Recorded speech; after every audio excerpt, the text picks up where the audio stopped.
there's no way. I'm already so still burning. So hold me close now, baby. I do what I'm told, still learning to take my chances, to take my time, to keep on dancing, to walk that line, yeah. You got me shifting the paradigm, no longer wishing, you're my lucky strike. Love the way you ride, look into my eyes, say you're ready to go. $1 million life, yeah. We could roll the dice, act like you're surprised, but you already know. Oh yeah, got lucky overnight. Jackpot when I got the invite. Let me wrap my arms around you, cause I can't go home without you. And my heart just vibe with you, babe. Wanna go sky high with you, babe. Gotta bring you close to tell you that you're my lucky strike. And I got to tell you, if you didn't know, then I got to tell you that you're my lucky strike. And I got to tell you, if you didn't know, then I got to tell you that you're my lucky strike. Cooler than cold, I'm all in. So load up the dice, so heavy. The way that you roll, I'm falling. So I never fall, I'm ready to take my chances, to take my time, to keep on dancing, to walk that line, yeah. You got me shifting the paradigm, no longer wishing, you're my lucky strike. Love the way you ride, look into my eyes, say you're ready to go. $1 million life, yeah. We could roll the dice, yeah. Act like you surprised, but you already know. You're my lucky strike, and I got to tell you, if you didn't know, then I got to tell you that you're my lucky strike. And I got to tell you, if you didn't know, then I got to tell you that you're my lucky strike.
I can't let you go, there's no way.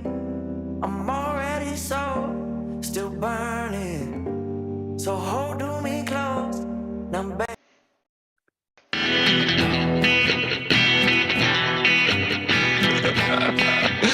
Oh Boys and girls, ladies and gentlemen, folks, you know you're in for a treat when you hear that tune because it's time for another edition of the Rec Poker Podcast. We are here again, just like we are every week. I've got the best job in the world. I get to hang out with my friends, talking to some of the most exciting people in the world of poker. My name's Jim Reid. I'll be your host tonight. Bluff Sterini in the home games and at Rec Poker Jim on Twitter. If you want to find out more about me and the rest of the wrecking crew, you can go to rec.poker/crew. Or you can meet a few of them right now, starting with the one and only John Zomsky. John, why don't you tell folks where they can get a hold of you?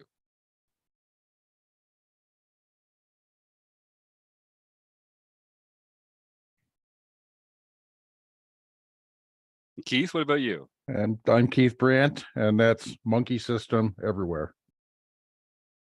I'm Rob Washam, and I'm Rabman50 just about everywhere. And as you know, this is the Wrecking Crew. This is the core team of folks. We get a rotating group in here every week. These are the people that really make all the magic happen here at Rec Poker, along with our sponsors. So I got to thank Mark Bershon at Website Amp and the Running Aces Hotel, Racetrack, and Casino, because as you know, most of what we do here at Rec Poker is free. We're a largely volunteer-based organization, so getting support from them means a lot. And getting support from our premium members is phenomenal. We got a few new premium members recently, so I want to shout out Rochelle Johnson. Rochelle, thanks for giving us a try. Your $15 a month helps us do all that we do here at Rec Poker. It's 3 red chips, which we feel is like a pretty good exchange, and we couldn't do it without you. So Rochelle, I'm looking forward to getting to know you a little better here at Rec Poker. Talking about getting to know people, this is going to be a lot of fun tonight. We've got Veronica Brill back on the show. We had a good time, I feel like almost 2 years ago or something, but we finally got her back. So Veronica, first of all, just thanks for coming back to the Rec Poker Podcast. Thank you for having me. I'm glad I'm still relevant enough to get on the Rec Poker Podcast. And then some, I think. So we've actually, that's kind of an interesting question.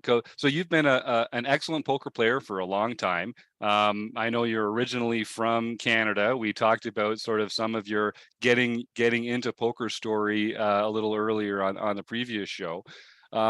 These days, I kind of see you just touring around the world, being a poker celebrity, having meetup games, playing in exciting places, getting up in KL Cleeton's grill. Like, what do you think is, like, how do you define your own place in the poker world, like this year?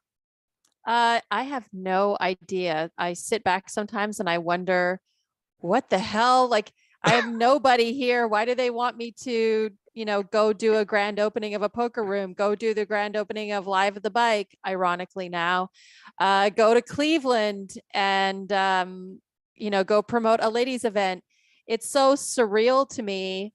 I think Poker After Dark has just given me an incredible amount of leverage, and I'm just eternally grateful to Poker Go for that, because it's really propelled me in a lot of directions. And now I'm doing that, the podcast with Nick Vertucci, the spinoff from Hustler Casino Live.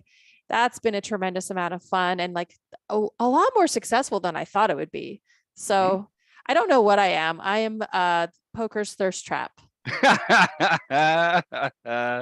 Well, you're very charismatic, you're very talkative, you enjoy the experience of commentating and sort of being someone who talks about poker, which I know a lot of our listeners and a lot of the folks here on the Wrecking Crew do as well. And I mean, just congratulations on parlaying that into a successful career path. Is that kind of what you feel like you're on now? Is this something you could do for a while? Well, this isn't my main career. So I think what makes it fun and just exciting all the time is that I'm not really doing this for a living. This is my side job. I fly to LA every other weekend and we record like 6 episodes of the Nick Vertucci show. And then I fly to Cleveland the next weekend, and I'm, tomorrow I'm going to Grayton for the oh my God, they're gonna kill me for Run Good. Run Good. Awesome. We love I just got back from LA amazing. Actually, so I'm like, my brain still hasn't caught up. But yeah, so it's not my main job, but it is the best side hustle anyone could ever have, because honestly, like when I'm in the studio interviewing Garrett, I'm just like, wow, I can't believe this is this little side hustle that I've got. This is like the greatest thing ever. It's so fun for me. Playing poker is Amazing. just so fun. Yeah. Yeah. And how much poker are you actually playing these days? And what kinds of games are you playing? Yeah. So I was just in Cleveland promoting a ladies' weekend there. And so I played, it was like the week or 2 weeks before their Run Good series that's coming into town. Just doing a ladies event, which I got fourth in. Which was good because I didn't want to take that Nice. trophy out of the local area. I wanted them to keep it. That's my excuse for getting out in fourth, right? That particular trophy does deserve, to stand badge. free. And well, I'm glad you said it. It's very, The badge. it's Yeah. very We like it. evocative. Yes. We like it. I don't like, I mean, women are allowed to feel the way they want about things. That's the great part about feminism, right? We kind of True. like, you can kind of do what you want with how you feel about things. And so there were some women that were triggered by the trophy, but I'm like, I love the trophy. I think it's just like, I'm all about the meme culture. So, the trophy, it had an interesting shape and we loved it. The ladies event, it was was a buzz about the trophy. So, I've been putting out so much social media about that trophy. It's been amazing. That trophy's more popular than all of us. It's got its own Twitter handle now. Oh, amazing. That's fantastic. Yeah. And probably well deserved, I think. Yep. So, but that is kind of the one thing that's one of the things that you're good at, of course. It's just like making these things more fun, making people interested in this kind of stuff. What's the secret sauce there, Veronica? Like, what is it about? Is it your demeanor, your attitude, just the people that you are connected to? Like, what is it about you in this role that seems like make poker more fun? I have no idea. I ask myself that every day. Like, why are people picking me to do this? I don't know. I think I have the gift of gab. I like when I do the podcast with Nick, I'm always thinking, like, I have some strong opinions politically, and I'm an atheist, and all these like bigger kind of topics. But I often try to understand my audience. So I feel like I have a good understanding of like situations that I'm in. This is a fun situation. I don't need to be like coming in here like a bulldozer and trying to like fix this or change someone's mind. So I feel like I get the audience, the poker audience, like the Nick Vertucci show. Things are said there that could potentially bother me by some of the guests, but it's a poker podcast. It's not my place to like turn it political or try to change someone's mind. It's a place for our guests to talk about their lives and their poker journeys and stuff. And that's what that is. And I think for the most part, I have that understanding. And I also understand and respect the game of poker. And I honestly prioritize that. So I think like poker should be fun. And I interviewed one of the best hosts of poker. I don't know if you guys watch Monday on Hustler Casino Live. They've got a hell of a show on Mondays, Max Payne Mondays.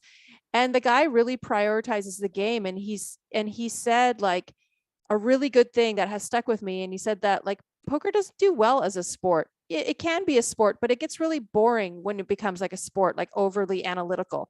And that's great. That's great for the high rollers. That's great for the online guys.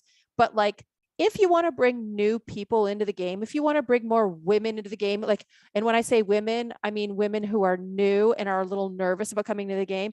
If you want to make the atmosphere fun for recreational players, you have to prioritize the game. You have to prioritize the fun. You have to understand the dynamic of the game and be a little more lenient and easy to work with and help people out. And so I guess like I kind of bring that atmosphere when I go somewhere, when I go play a tournament, when I go promote a tournament or do a meetup game or something.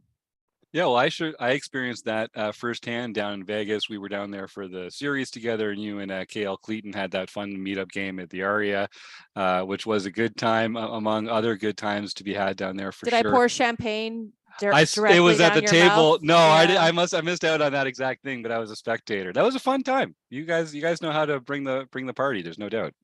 Yeah, I mean, that got a little out of hand. I did stack KL, and I'd like everyone to know that I'm a better PLO player than KL. Maybe some would say I run better. Some would say that, but I think it's the skill. Now, have you finally figured out that KL is a trash human, or are you still believing this facade that he puts out there? He's this really sweet guy and like a real heart behind there. I know it's not true, but what's your take on this? So here's the thing. Like, I think people look at his disability and they instantly feel bad for the guy, right? And so if I were to say that he is a shit human, everyone would attack me. So I have to kind of keep going with this facade. No, I love KL. I actually like KL's family has taken me in as one of their own. Like, they're great. They would give me a key to their house. You know, they've taken me in. I love them. We've had, like, I don't want people to think, because I'm so active on social media, I don't want people to think that like every time I hang out with someone, it's a time for me to like market that or capitalize off that. So there are a lot of moments that I refuse to just bring my camera out because I want people to know that I'm like hanging out with them because I genuinely like hanging out with them. So there's so many good moments I have with KL, especially this summer that we hung out, that that didn't get captured. But yeah, his family has taken me in and I love them, but they're total assholes. Yeah. Yeah. Cosign on that one. We've got some, obviously, if John or Rob or Keith have any questions, please feel free to unmute at any time. I also am just checking in on our YouTube chat here. So we've got a few fans in the YouTube chat. Rocket Box, our man Woody Adams. First of all, Veronica Brill is, I know, right? Guys, what a baller. Rocket Box. Rocket Box. That's it. Actually, say it again and then he can record it and it'll be his ringtone. Yeah, Rocket Box. What's up? Nice. There you go, Woody. Don't say we never did nothing for you. And he wants to know, what is the Twitter handle for the trophy? I think we want to build like some Vag Trophy. Vag Trophy. Yeah, I think it's just Vag Trophy. All right, check that one out, Woody, and get back to us and let us know. And let us know how the new ringtone's working out for you. So we talking about sort of bringing fun to the game. And I think you and I see eye to eye on that. And like, you know, your attitude at the table is a big part of it as a player and the other players there. But I think you also feel like organizationally, there are things you can do to make poker more fun or to make tours more fun. You mentioned you're getting going off to an event with the Run Good poker tour, which we love. We always like to go visit the Run Good poker series and have some fun. They know how to do it right. We've had them on the show here too. Veronica, what are some ways that like organizations and tours and professional poker people, not just the players, can help to make poker more fun as well? Okay, so one of the big things that actually came up this past week, Alan Kessler got into a fight with Ninja Poker Tour over some rake and excessive rake. And I think just as a tour, being transparent with your rake and with your buy-ins and your guarantees, and not having these shady guarantees where, you know, people already have this like idea. I guess people from the outside have this idea that like casinos, you know, are always trying to get you, like the house always wins. So it kind of has that same stigma attached to it. If you're kind of, it's scummy, it's like soft scummy behavior when you're not transparent with all of that. So just being transparent, and I think like the secret sauce is having a tournament director who gets poker, which we're seeing more and more of. Like, because, you know, when I first started playing poker, there were a ton of tournament directors in the casinos I was playing at that didn't play poker, and they just did things that they were told to do. And now we're seeing like Chris in Cleveland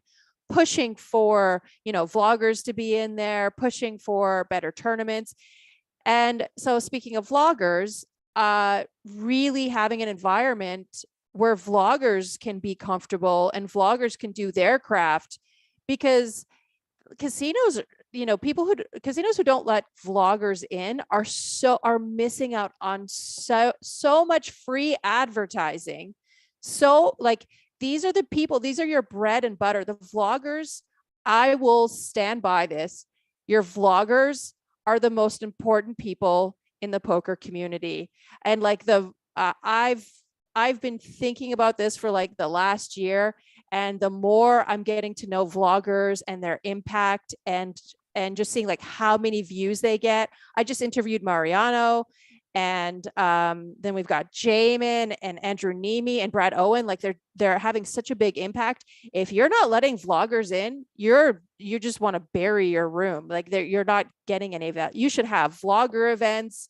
You should encourage your local card room. You should encourage your locals to vlog, and, you know, maybe give vloggers some sort of special, you know, tournament or special, like a discount on the buy-in, or like, I don't know what they can do, or a hoodie once a month.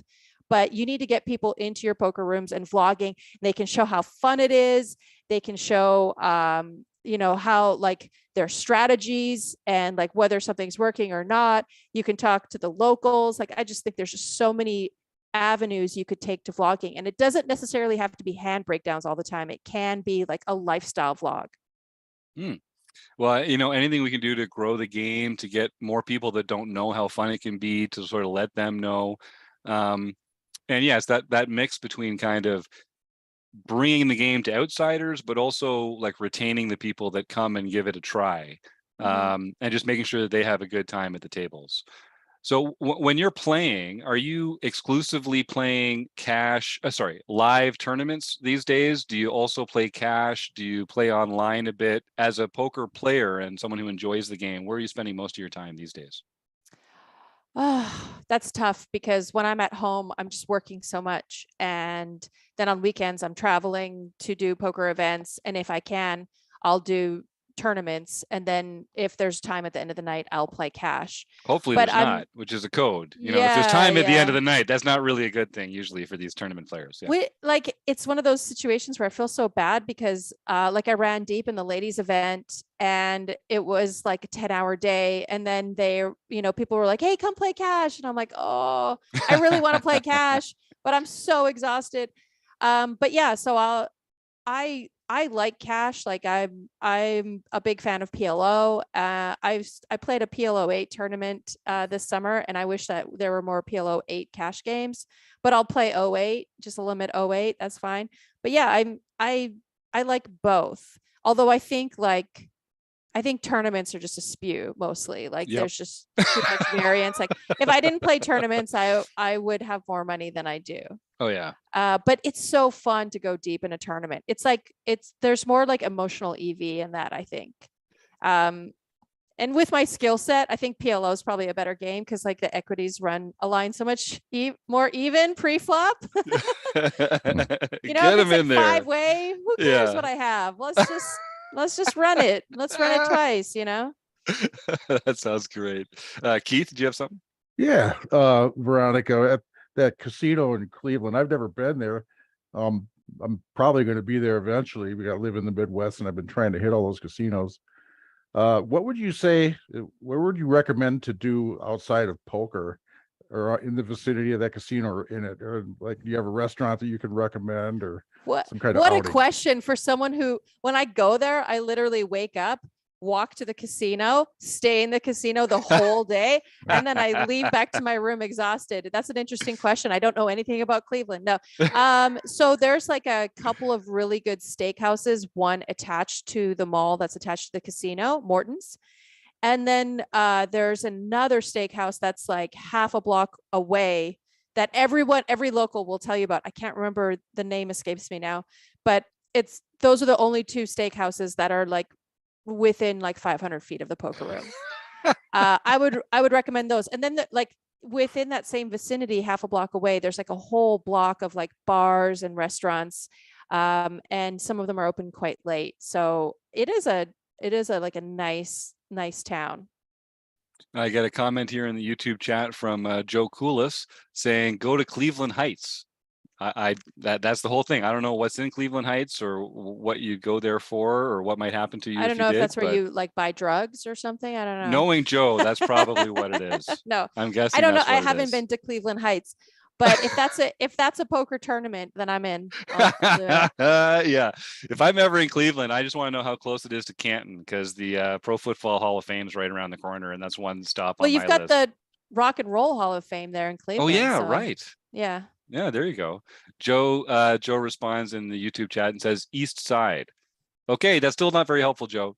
Yeah. So it's somewhere high and on the east. That's I need geographically we're narrowing it down, but I need my money back for that tour because like East Side isn't helpful. But yeah, Cleveland's a cool room. I don't know if you guys like. I grew up playing in Canada, right? And it's more of a small town feel, right? It's like a Cheers episode. You walk in, and I'm Mm. dating myself when I say that, but you walk in, everyone knows you, and like I love Cleveland, but like it's more action than like the Bay Area. And I'm not saying that in a way to insult the players, but people just want to see the board. You know, people want to play hands. Yep. And they're not interested in your GTO ranges. And I like that. Let's go. Let's play.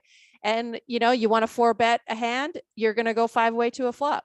That's just the way it is.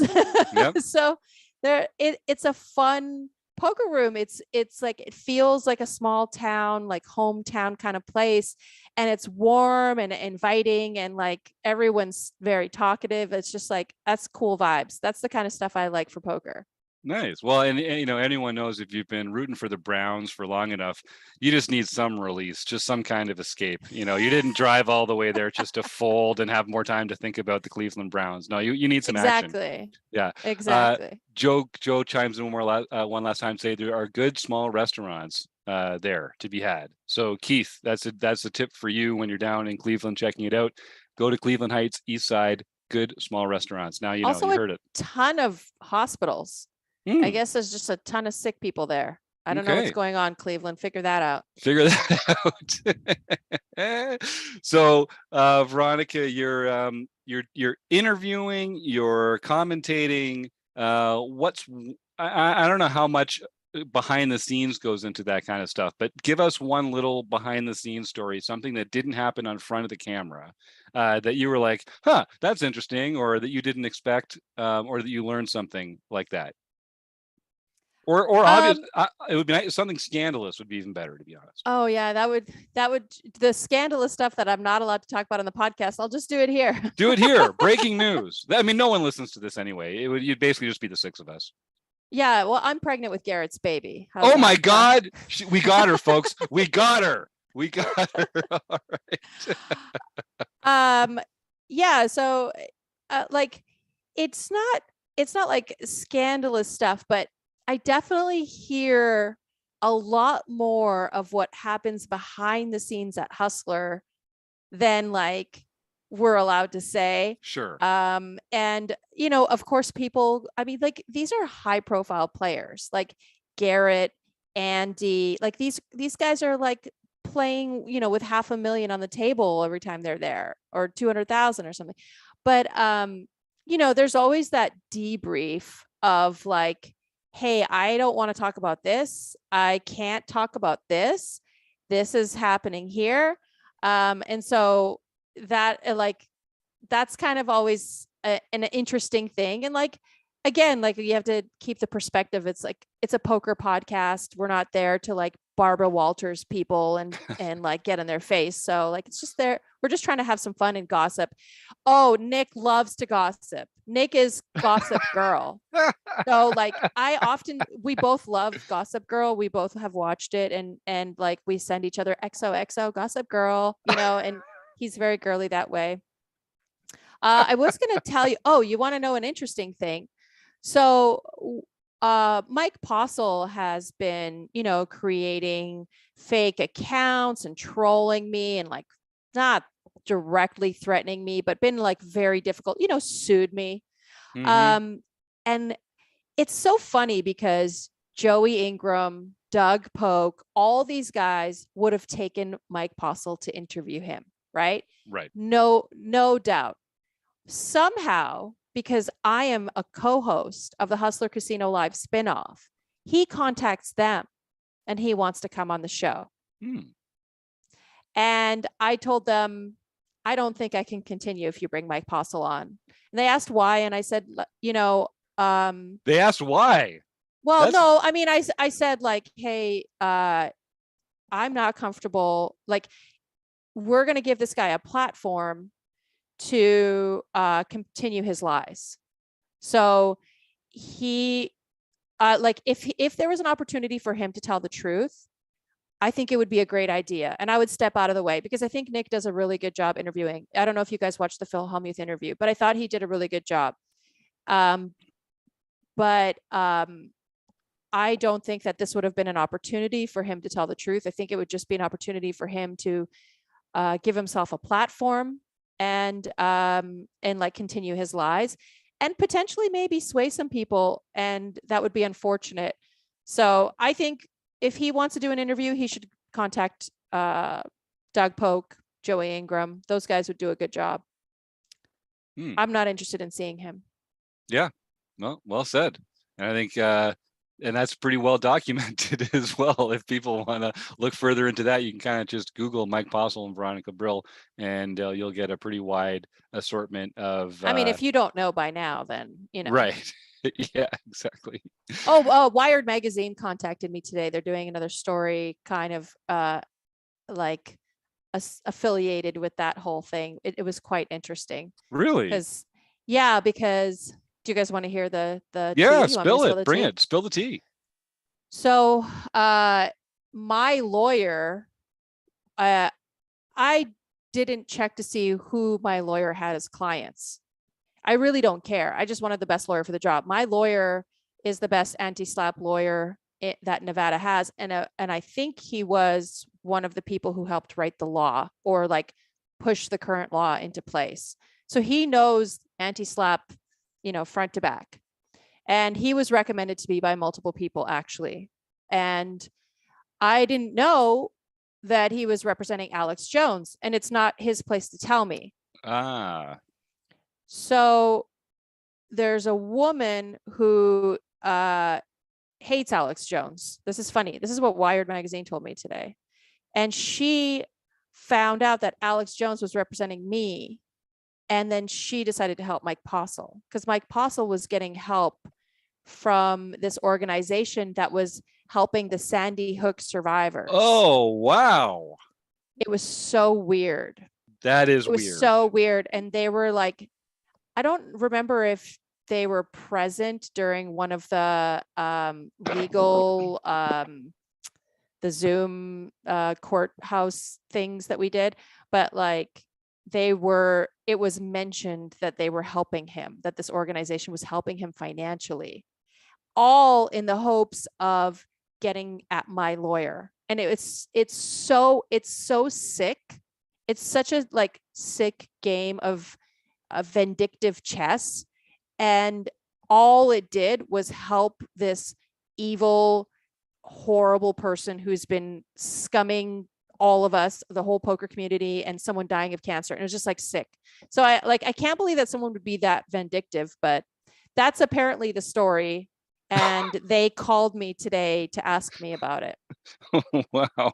I mean, yeah, well, thanks for spilling the tea, because that just does feel like absurd, based on all the publicly available information to do with all this stuff, right? Yeah, the lengths that people will go to, I guess, is the lesson to take out of that.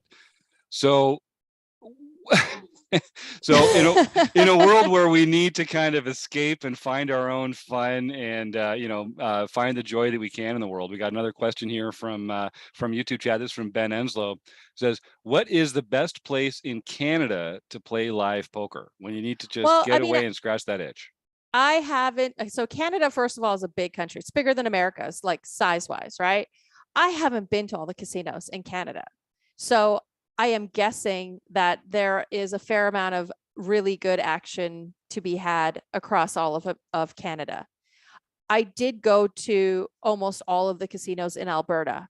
And let me tell you, the closer you get to Fort McMurray, which is the oil sands, which is where a lot of men and some women go to do hard labor for $250,000 a year. So they have too much money and too little education, some of them, and they like to dust it off at the casino on the weekends. So I used to play at a casino, River Cree. Shout out to River Cree, my crew out there in Edmonton, where like a lot of the oil rig workers would come down and play for the weekend and dust it off. So Canada's just full of action. Like it's like super nitty compared, like poker's probably changed since I was like younger in my 20s and playing in Canada. But man, there's just like so much action, so much money flying around. And like we had 1-2 games that had like 1 or 2K caps, and like the 2-5 was like, I think it was uncapped, or like a really high, like a 5K cap or something. It was just like sick. It was sick games. I think they had stack match. I can't remember now, but it was, the games were sick and they were deep. Like, yeah, let's just play with like 2,000 big blinds. Like, you know, what's the big deal? I like the idea of playing near the towns where the people that have more dollars than cents are playing, because that is Yeah. the key to a long-term success in So poker. I live in Silicon Valley, and my Good problem idea. is, well, it's great, but my problem is that I have to deal with people who have PhDs in computer science that are playing in the 2-5 game, right? Stanford fucking professors, you know? Yeah, good point. Good point. Well, you're just Although, you like the challenge. It's not, I mean, like going to Stanford to get a computer science degree does not equate to you being good at poker. So True. So what have you, in the last, let's say since we last spoke, in the last year and a half, what have you learned about poker? And I'll take this will be my last question. If there's other folks in the chat, type your questions in now. And also we're going to do our usual prize draw at the end of the show. So if you want to be entered into the prize draw, just type the words food bank into the YouTube chat, and we'll be able to take care of that after we finish up with Veronica here. So Veronica, what's something you've learned strategically about poker, or something that you feel like you've gotten better at when it comes to the game itself? Well, I would say, like, I'm probably not studied enough to talk about my own strategy, but I will say that one thing I've learned after talking to a lot of like high stakes players on Poker After Dark and on the podcast that I'm on, and I was for a time leaning towards, you know, everyone playing a GTO strategy. Like I thought running the solvers and memorizing, you know, your opening ranges and all that. I thought that was it. I thought GTO was it. And the more I'm meeting people, the more I'm realizing that like so many of these high profile players that are doing well are straying so far from GTO, are playing way more exploitative. And it's like a little shocking to me. I definitely think it's good to have the fundamentals, but it is sounding more and more like GTO is great for like online, but if you're playing live, sounding more and more that like you have to have this balance of GTO and exploitative, and like understand your soft skills. You know, the social skills come in so handy.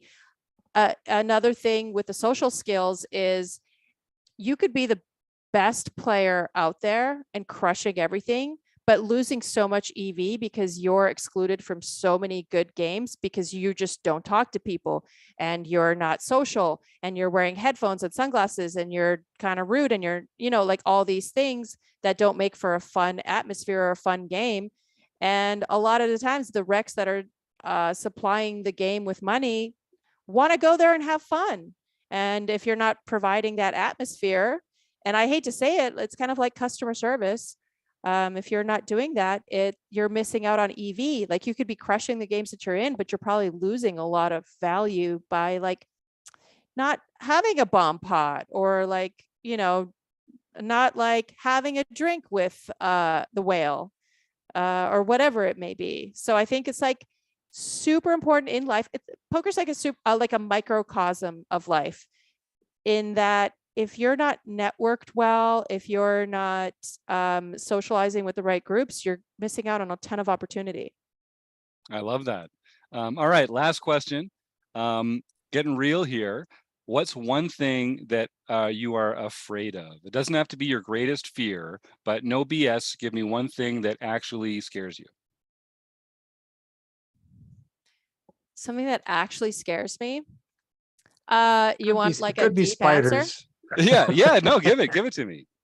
I mean, I'm not afraid of spiders, but I'm not. I'll pick them up and put them outside. There's no spiders here that are gonna kill me, except like black widows are typically afraid of us. But I don't know if I want to give you a deep answer. I have been single for a long time, and I'm like genuinely afraid of getting into a relationship. It's like so much work, and like then they end up cheating on you and shit. And I don't know, like it scares the shit out of me to think of being in a relationship again. Yep. Well, when it's right, it's right. You know, if it feels like that much work, it just means you got to keep looking. So I think you're doing something right then, Veronica, at least for what that's worth over here. Well, thanks, Jim. Yeah, I know. It means a lot, right? Coming from me. We did get one more question in the chat here. What's your favorite poker book? And then we'll let you get out of here. Thank you so much. Oh, God. Okay. Like there are so many books out there that I read all the books in the mid 2000s, and now they're like all considered shit. So there are some like theory based books that I can't remember offhand that a lot of like my high stakes friends would recommend that I haven't read. I'm in the middle of like, I've like started reading Poker Tells by Zach. Yes, I can't remember Zach's. Elwood. Yeah, I met him actually. He gave it to me for my birthday, so that was really sweet. Aw. But there is a first edition Doyle Brunson Super System book that sits on the tabletop of the podcast that I'm on, that I co-host, and that is a like super cool book. And like people poo-poo on Super System now, but man, it kind of paved the way for all of us, and it was like a really good first shot at something, and we all should give it the respect that it deserves. You know, it's a really cool book, and Doyle did a good thing for us. So, and Nice. you know, I love Doyle, so Yeah. call me Doyle if you're ever single. Well, Veronica, this has been a real pleasure. Thank you for being real with us and for dropping some genuine nuggets of wisdom here. And thanks for continuing to make the poker world a brighter place and making it more fun and shining your light around. I think you'll likely bump into a few Rec Poker members at that Run Good event that you're going to be heading to over the next few weeks. So I'm sure that's going to be a lot of fun as well. Yeah, if you run into me, tell me you're a Rec Poker member, show me your receipt for membership, I'll buy you a beer. Oh, okay, folks, you heard her. You want those 3 red chips for the Rec membership, folks. There it is. That's it. That could be a beer in your hand. Compliments of the one and only Veronica Brill. If you see her at the Run Good event, go and make sure that you flash some Rec Poker merch. Yeah, exactly. If my credit card gets declined, though, that I can't do it. All right. Acts of God notwithstanding. Yeah. All right. That does sound really good. Veronica, where can folks get a hold of you if they want to reach out? Where do you want people to get a hold of you? Is it on Twitter? My Twitter DMs are open in a sense that I can see when anyone tweets at me or DMs me, but I'm not going to respond if it's creepy, and a lot of them are. Okay. Yeah, so Twitter DMs are fine. Fantastic. And that's at Angry Polak. Angry_Polak. I was born in Poland. It's like it's a joke. It's a jokey word. So like, yeah, I'm not trying to be derogatory to myself, which I kind of am, but. Well, I think you're in the in. You're in the inside of that crowd, so you can use it as far as I understand. That's how that. Yeah, that's the thing. That's the thing. But some people don't know I was born in Poland, so I just want to keep it clear. You know, yes, Polak. I can say Polak. I'm allowed. Angry_Polak with a K. There you go. And so folks, do reach out, send her a tweet, tell her that you enjoyed listening to her on the Rec Poker podcast. And if you're at that Run Good event, go sideline up and see if you can get a free beer from the one and only Veronica Brill. Veronica, I can't wait to see you again in person, hopefully without that brat KL around to ruin everything. But until then, just keep on being awesome, and we'll see you again, I hope, sometime real soon. All right. Thank you. Thanks, guys. Thanks, John, Rob, Keith, and Jim. Have a good rest of your day. You got it. Well, there it is. The interview portion of the podcast comes to an end. Veronica, it was great.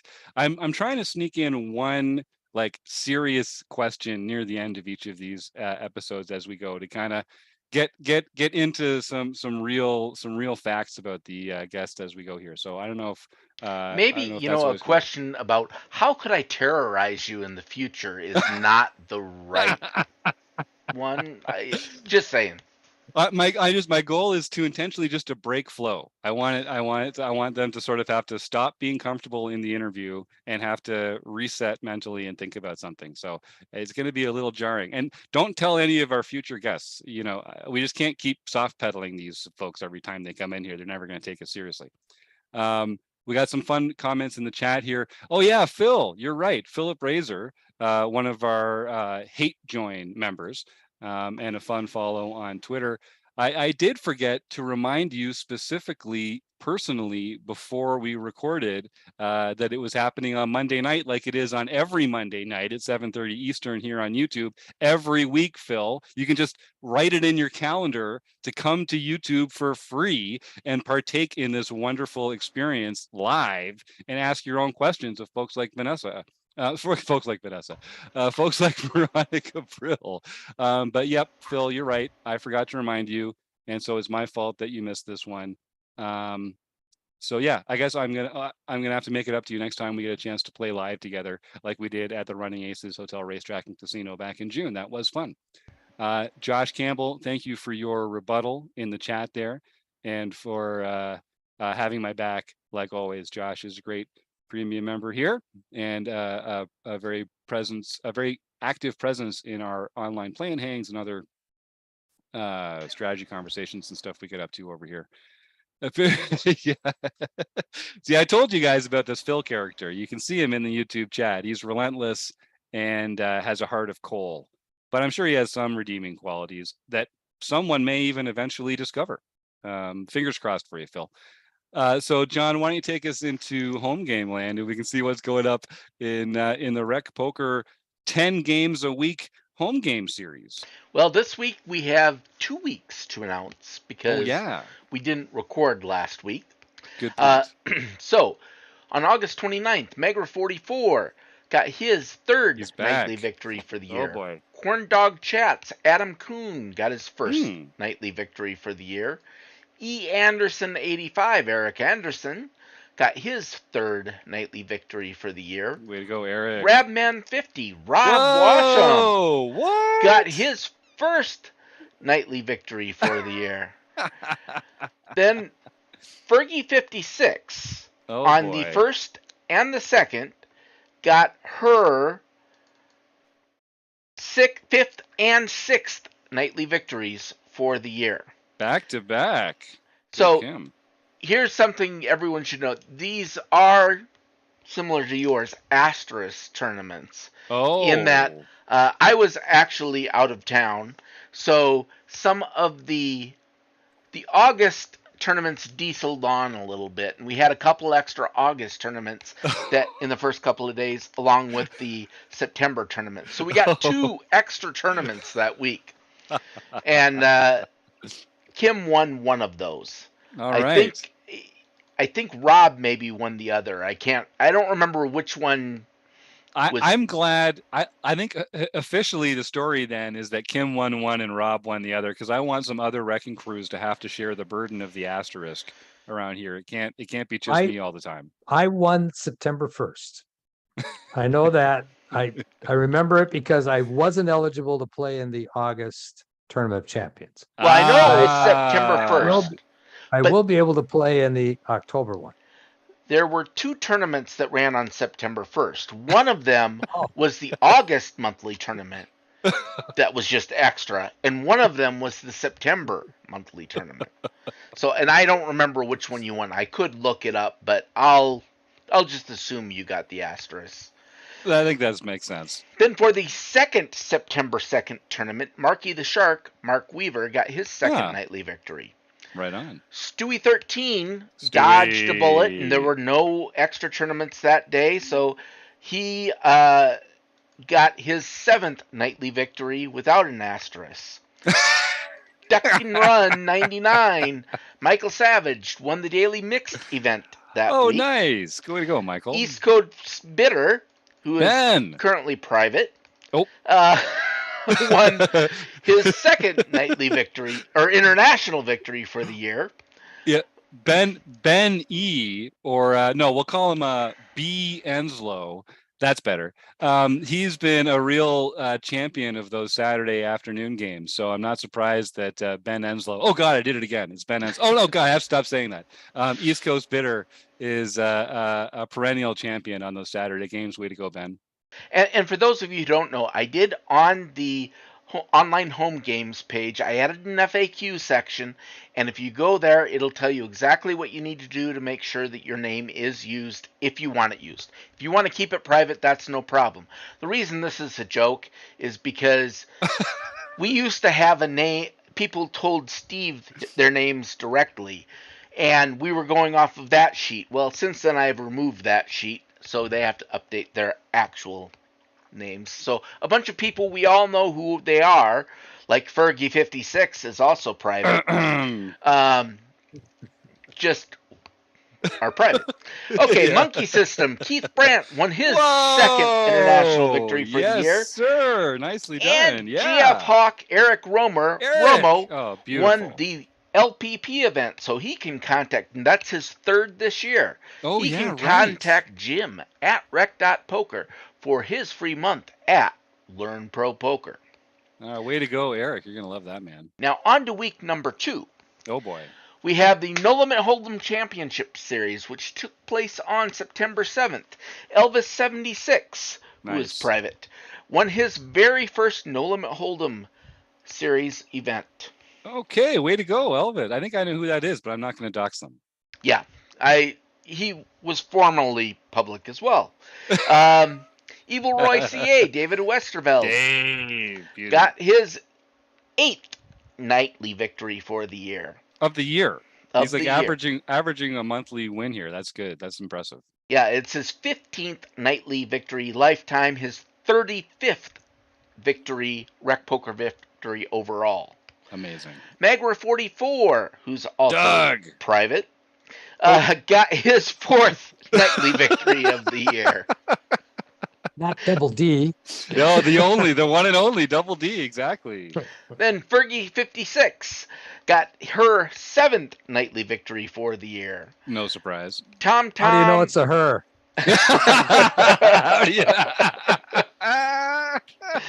Well, I happen to know through the grapevine who Fergie56 might really be. Oh, that's funny. Tom's 3219, Tom Stanley. Nice, Tom. Got his first nightly victory for the year. Marbles Jam. Also now private. Got his 3rd nightly victory for the year.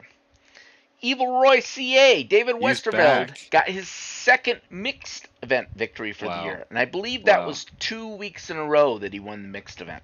Sounds right. And then, not to be outdone, Evil Roy CA, David Westerveld, got his 4th international victory for the year.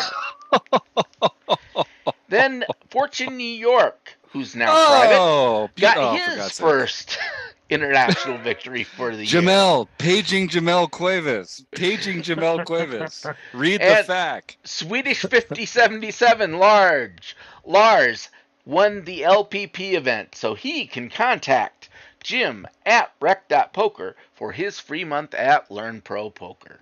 That's right, Lars, you're in for a treat. Please do send me an email, jim@rec.poker, and I'll make sure you're all set up with whatever you need to start your free month at Learn Pro Poker. They're a fantastic training site. They've got top-notch videos there. Everything they do is awesome. We love Ryan LaPlante, and he's been a great friend to the show as well. So go check that out. And yeah, Eric Anderson, thank you for making a wonderful comment in the chat there. Please do smash that like button, as Eric says. Smash it. Go smash that like button. And all kidding aside, if you are watching this on YouTube, subscribing to the channel costs you nothing, but it does help us out a lot. Like I said before, we're a mostly volunteer organization. A lot of what we do is free, and some free and easy ways to help us out are subscribing to the YouTube channel, certainly subscribing to the podcast. And one thing that would help us a lot would be, if you're listening to this, please rate and review the show. Just do it honestly. If you don't like the show, say that. But if you do like the show, give it a good rating, say some nice things for the gang here. We don't have a lot of reviews. And in order to get ranked in the algorithm, I mean, I'm already out of my technical depth, but in order for the show to get spread sort of more widely automatically by the computers, it helps if we've got a lot of reviews and ratings. So it's not something, we're not really used to asking for marketing help or SEO stuff. We're kind of a podcast that started in Steve's basement. We're kind of growing into this group of people that love poker together, but we've still got a lot to learn about running a business and growing a business and making this organization as great as it can be. And so we've probably got some low-hanging fruit around here that we could use your help for. So please do leave a review, a rating, subscribe. That kind of stuff costs you nothing and helps us out a lot. So I hope you do. Did you know where algorithm came from? Oh, it sounds Greek. Is it Greek? No, it's actually named after the inventor of the internet, Is it really? Al Gore. Oh, for God's sake. Yes. John. He got us. He got us, folks. He's got that deadpan. You just can't resist. You can't resist. He's the nicest guy in poker. So we did get some fun comments here in the chat. Oh yeah, right. Ben Enslow, East Coast Bitter, as we now know him to be, reminds us that this Saturday, if you're listening to this podcast is going to come out on Friday. Is it this Saturday, John? That's the heads up Marek Madness preparatory Correct. heads up battle. September 17th at 1 p.m. will There you be go. the heads up tournament. So make sure you sign up on time. There is no late registration for that heads up event. And the winner of that will be in Marek Madness. And that's 1 p.m. Central Time, right, John? Correct. Since there's no 1 late p.m. reg. Central Time. No Yep. late registration. Central Time, the only time zone that matters.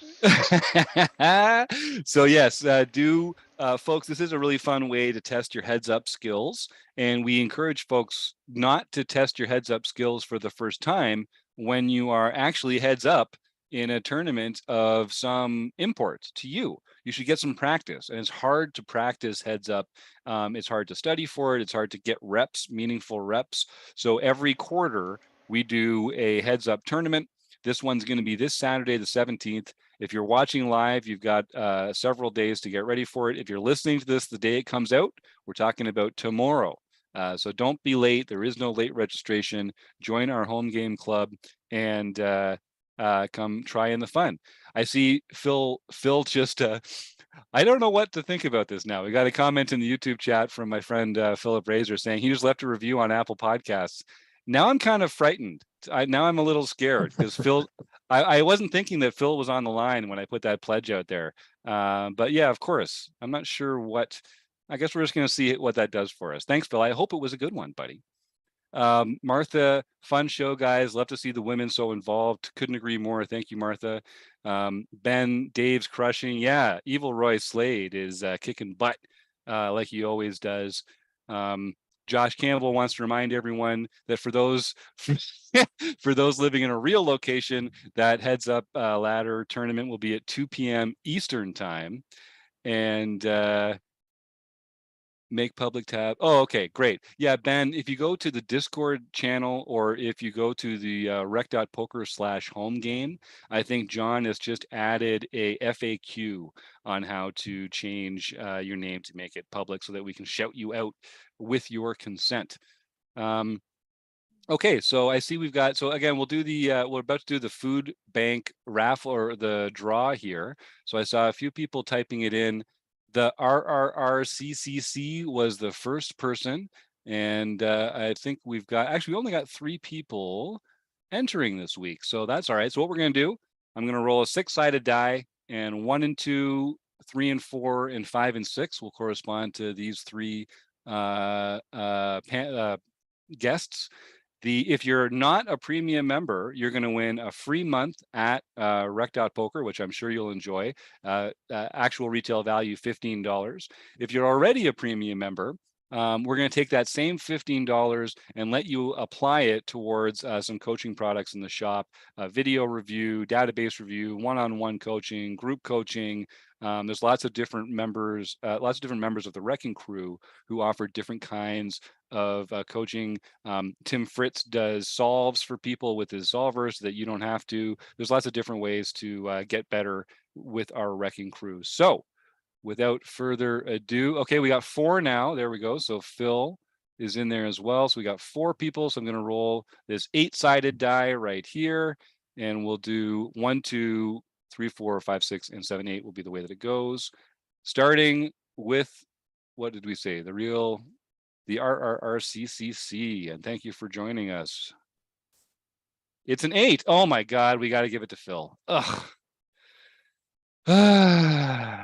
All right, Phil. Oh, we did get 2 more.